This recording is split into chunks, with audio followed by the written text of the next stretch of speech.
Well, good Sunday morning, right? If all falls as planned.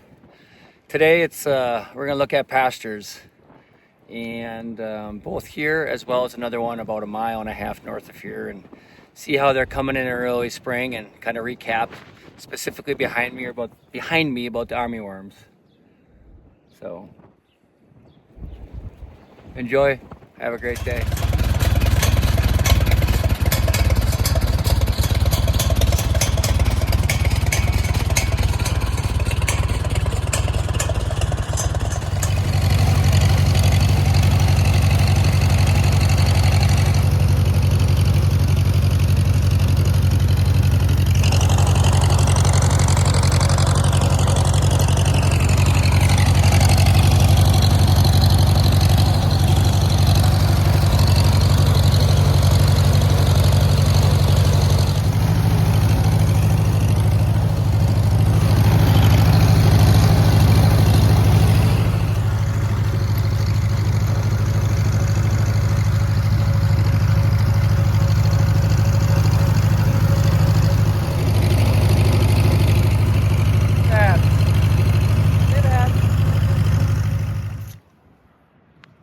So, good day. Those of you that followed last year, we're in the back pasture behind the house.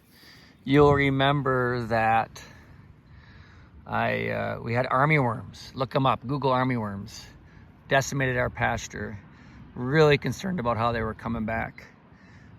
We prepared this in an organic manner, meaning that, or manner, not matter, because organic matter is its own thing. So we were susceptible without having anything that ends in the, what's that when you put at the end of the word? Not a preposition, side, C-I-D-E, pesticide or insecticide, whatever. We didn't have any of that.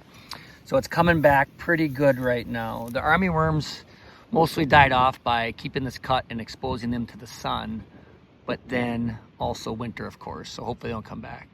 So like at a macro view, it looks pretty good, but at a micro view, you can see these spots here. Of course, you've got the thistles, and that's Mother's Nature way of healing the soil by sending a weed.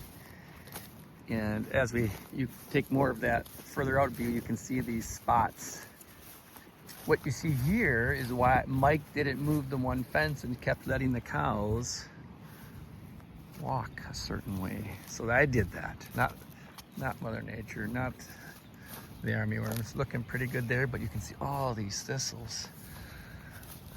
Bad patch over there where the planting originally didn't take, so the thistles grew even before the armyworms. I think I'm going to replant this area through here. Overall, I'm encouraged. You can see it looks a little bit thin. Some spots a lot of thin, in other spots and pretty darn good in some spots. And now what we want this stand of legumes. We got clover, I think there's some alfalfa in here, and then we've got multiple grasses, orchard grass, timothy, ryegrass. We want this to outproduce that weed. And of course, weeds often need less of the good stuff to grow, while the grasses and legumes need more of the good stuff to grow. So cautiously optimistic here on the 18th of April, but I gotta monitor these thistles.